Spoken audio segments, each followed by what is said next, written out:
All right, ladies and gents, welcome to another Mandalorian review for Season 3, Episode 4. I don't know what chapter. What chapter was it? I forget. But it's called The Foundling.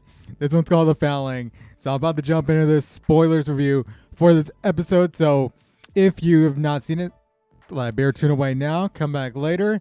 If you have seen it, stick around right here because we're about to get into reviewing this episode. So yeah, let's get to it then. So I would say I like this episode, as with all four of the episodes so far this season. I did like this episode, and there was no detour this time, which I didn't have like a problem with last time, but I would not have wanted for this episode. I want to fully follow the Mandalorian, or Mando's here. And it's also the shortest episode so far. It was like 42 minutes. Oh, no, 32 minutes. Which after like when you take away credits at the end, it's like 26 minutes, maybe even 25. I'm not sure. But what we got with it, I thought it was actually pretty good. So yeah, but let's get to it. Bo-Katan was the first person we saw in the episode. Just her training with like the Mandos here. Just walking through training. And pretty much just observing everyone. I think it's cool too because you don't really know what she's thinking. Like she may be thinking, oh, like what am I doing here? I don't know. Or she's probably just getting used to stuff here because it seems like she's taking it all in, and she's actually like feeling like maybe she's actually feeling as like a part of this group. I mean, they made her a part of the group when they like told her like, yeah, you are a Mandalorian again, and yeah, you could be part of the Children of the Watch, I guess.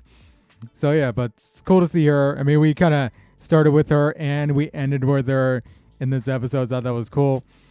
What's cool also is we saw Grogu doing some training as well with these paintball. It was like a paintball, like I don't know what you call it. I forget what you call it, but instead of like fire, it just shoots paintball out, and he's taking on what's his name? Ragnar. I think it was Ragnar.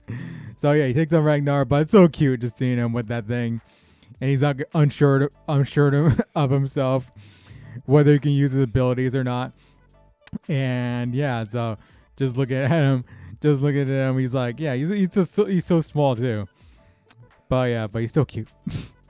Of course he's still cute. But yeah, Mando reassures him that you can use your abilities. You can, like, I've seen what you can do right here. So yeah, it's kind of cool. It's kind of cool seeing him motivate him like that. And he, of course, like does that little flip, or does that big flip, and shoots 3 paintballs at Ragnar and wins that little duel they have. So I thought that was cool. And it's cool that they're kind of just welcoming in Grogu as part of the training, of course. And I'm kind of wondering, like, because like they say he needs armor, or he's gonna fully need armor soon when he takes the Creed, and like, what would that even look like in the future? Because that'd be kind of weird. Like, how do you fit a helmet around those ears?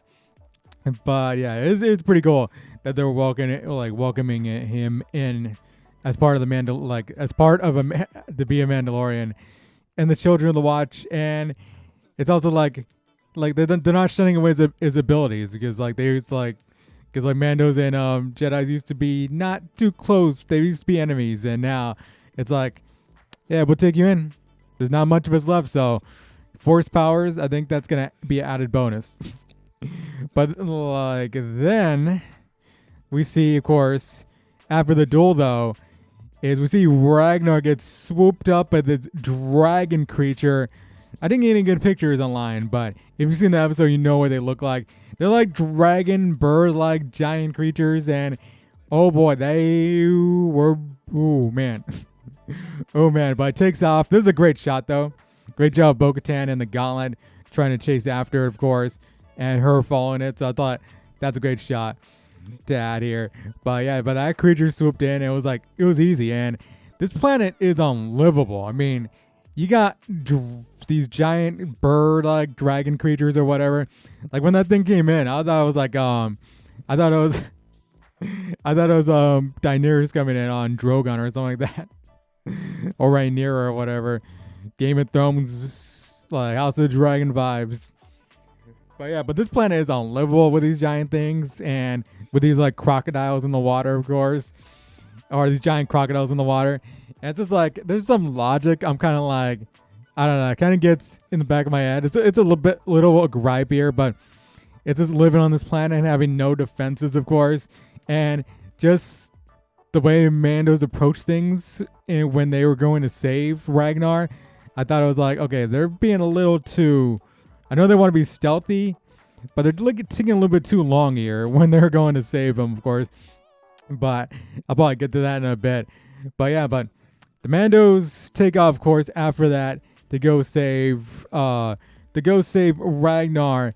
So before that, though, we see the armor, of course, make a chest plate for Grogu here. As she's making like the armor, of course, we of course get the Order 66 flashback comeback, and we see that none other than Ahmed Best like was the one that saved Grogu at the Jedi Temple.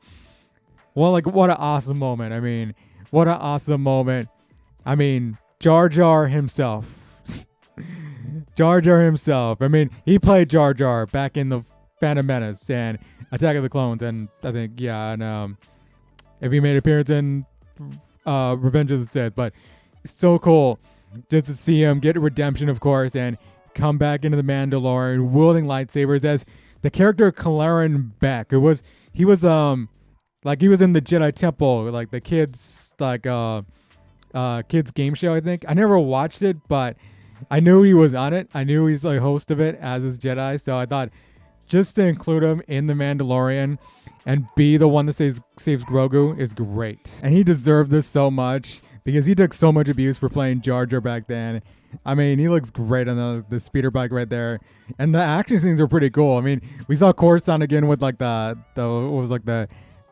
peak of that mountain or whatever, tallest mountain at Coruscant, for like a glimpse right there. But yeah, just see him in the role, I think is great. And of course, later takes off in that Nabooian ship with Grogu.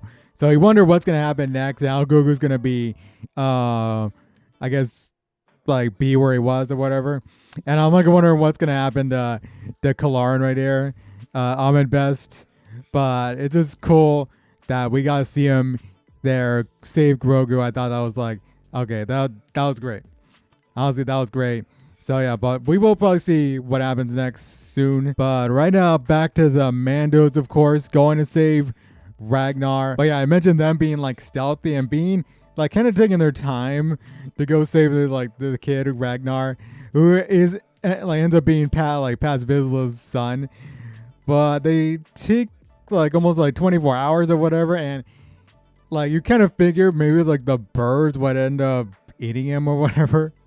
Like the bird would end up feeding that like him to like the babies or whatever by then, because that's the way birds are pretty much, right? Like they wouldn't take that much time. But I don't know, maybe you guys suspend the disbelief. And honestly, I wasn't really thinking that when like the show was when I was watching the show. And of course, they end up saving him right here with the help of Mando. So I'm guessing Mando and Paz Vizsla they're probably on good terms now, I would say. I would say they're on good terms. And of course, we saw like the creature get Jurassic Worlded right here. That's on Jurassic World, not the not the episode, but it's basically what happened. So yeah, that creature got mandoed, and they brought the babies back. I kind of went too far there, but yeah, they brought those the baby creatures back, and I almost had the sense like they were gonna I don't know, like Game of Thrones, like I kind of get the sense that the Mandos like in the future would train him like to ride them or whatever, like dragons from Game of Thrones. I don't know if they would actually do that. I think they just took him back because they didn't want to leave him on their own or whatever, because like the mother's all dead. So it's like, okay, I don't know. But wouldn't that be kind of cool though? I mean, it would be copying Game of Thrones and the Targaryens, but I don't know. That would be electric. Just to see just as the Mandalorians ride those things. I mean, we're gonna see probably Bo-Katan ride the Mythosaur though, but I don't know. This would be an added bonus, I guess. But yeah, Bo-Katan, and then for leading the rescue, she gets a shoulder plate made by the armorer, and of course she takes on the Mythosaur symbol right there. So that's pretty cool. But also she's like telling the armor, I saw Mythosaurus, and the armor's like, yeah, I don't really believe you. Or she's not saying that, but she's like saying, oh, you saw in your dreams? That's cool.